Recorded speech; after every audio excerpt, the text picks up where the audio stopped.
നമസ്കാരം. തൊടിയിലെ ചെടിയിലേക്ക് എല്ലാ പ്രേക്ഷകർക്കും സ്വാഗതം. ഇന്ന് നമ്മൾ പരിചയപ്പെടുന്നത് കർപ്പൂരത്തിനെയാണ്. കേരളീയരിൽ പലരും കർപ്പൂര വൃക്ഷത്തെ കണ്ടിട്ടില്ലെങ്കിലും പൂജാവശ്യങ്ങൾക്കായിട്ടും ഔഷധോപയോഗത്തിനായിട്ടും കർപ്പൂരം ഉപയോഗിക്കാത്തവർ നന്നേ ചുരുക്കമായിരിക്കും. ലോറേസിയ കുടുംബത്തിൽപ്പെടുന്ന കർപ്പൂരത്തിൻ്റെ ശാസ്ത്രീയ നാമം സിന്നമോമം കാംഫോറ എന്നാണ്.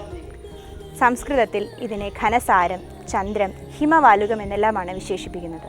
ജപ്പാൻ, ചൈന, ഫോർമോസ തുടങ്ങിയ രാജ്യങ്ങളിലാണ് ഇത് ധാരാളമായി കണ്ടുവരുന്നത്.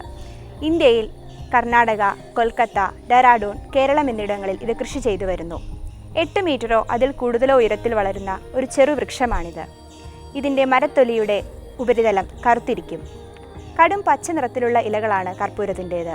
അവ ഒന്നിടവിട്ട് ക്രമീകരിച്ചിരിക്കുന്നു. ഇലകളുടെ അഗ്രഭാഗം കൂർത്തതാണ്.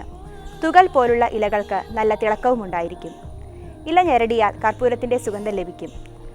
മരത്തിൻ്റെ ഏതു ഭാഗം വെട്ടിയാലും സുഗന്ധമുള്ള ഒരു കറ ഊറി വരുന്നതും കാണാൻ സാധിക്കും. പത്രകക്ഷത്തിലുണ്ടാകുന്ന പൂക്കുലയിൽ ചെറിയ മഞ്ഞ നിറത്തോടുകൂടിയ പൂവുകൾ ഉണ്ടാകുന്നു.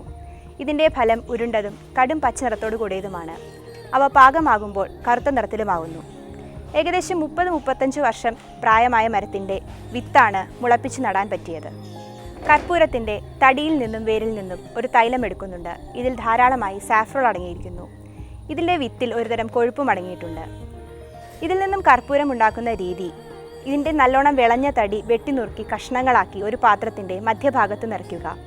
അതിനടിയിൽ ധാരാളം വെള്ളവും നിറയ്ക്കുക. അതിനുശേഷം പാത്രത്തിൻ്റെ മുകൾ ഭാഗം നല്ല കട്ടിയിൽ ശീലമൺ ചെയ്യുക. എന്നിട്ട് പാത്രത്തിൻ്റെ അടിയിൽ നിന്നും നമ്മൾ തീയിട്ട് കൊടുക്കുക. തീ നല്ലോണം കത്തി വരുന്നതിനനുസരിച്ച് പാത്രത്തിൻ്റെ ഉപരിതലത്തിൽ കർപ്പൂരം ക്രിസ്റ്റൽ രൂപത്തിൽ പറ്റിപ്പിടിക്കും.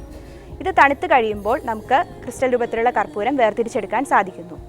കർപ്പൂരത്തിൻ്റെ കറയും തൈലവുമാണ് ഔഷധയോഗ്യമായ ഭാഗങ്ങൾ. ഇതിന് തിക്ത കടു മധുര രസമാണ്, ശീതവീര്യവും. അതുകൊണ്ട് തന്നെ വാതകഫരോഗങ്ങളെ ശമിപ്പിക്കുന്നു. ഹൃദയത്തിൻ്റെ സങ്കോച വികാസക്ഷമതയെ വർദ്ധിപ്പിക്കുന്നു. തൊലിക്ക് ചൂടും ഉണർവും നൽകുന്നു.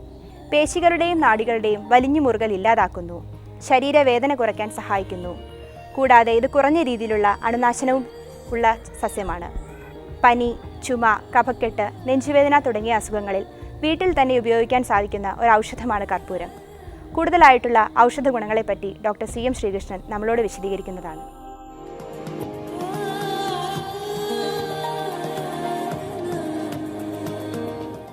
ഈ കർപ്പൂരം എല്ലാവർക്കും അറിയാം, നമ്മൾ കർപ്പൂരം ആരതിക്ക് ഉപയോഗിക്കുന്നതാണ്. പക്ഷെ അതിനൊരു ഗുണം, ഈ ആരതി ഉപയോഗിക്കുന്ന കർപ്പൂരം വെച്ച് കത്തിച്ച് കഴിഞ്ഞാൽ അണുനാശനം എന്നൊരു ഗുണമുണ്ട്. അപ്പോൾ ഈ അണുനാശനത്തിന് വേണ്ടിയിട്ടാണ് ഈ കർപ്പൂരം കത്തിക്കുന്നത് ശരിക്കും. പിന്നെ അതിൻ്റെ ബലം ഈ കർപ്പൂരാസം ഉണ്ടാക്കും. അതുപോലെ കർപ്പൂരാതി തൈലമുണ്ട്. ഇത് വേദനാശമനമാണ്. പിന്നെ ഈ സ്തംഭനം എന്ന ഗുണമുള്ളത്, ഈ വയറ് ഇളകിപ്പോകുന്ന കണ്ടീഷൻ അല്ലെങ്കിൽ ഛർദ്ദിക്കുന്ന കണ്ടീഷനിൽ ഈ കർപ്പൂരത്തിൻ്റെ സ്വരസം, അതായത് കർപ്പൂര രസം എന്ന് പറയും, അത് 1 ടീസ്പൂൺ കഴിച്ച് കഴിഞ്ഞാൽ അത് അപ്പം നിൽക്കും. അതുപോലെ ഈ വേദന ഉണ്ടെങ്കിൽ കർപ്പൂരം ഇട്ട് മൂപ്പിച്ച് എണ്ണ പരട്ടിക്കഴിഞ്ഞാൽ വേദന പെട്ടെന്ന് നിൽക്കും. പിന്നെ ഈ ശ്വാസം മുട്ടുന്ന കണ്ടീഷനിൽ ഈ കർപ്പൂരം ലേശം വെണ്ണയിൽ ചേർത്ത് കൊടുത്തു കഴിഞ്ഞാൽ പെട്ടെന്ന് നിൽക്കും.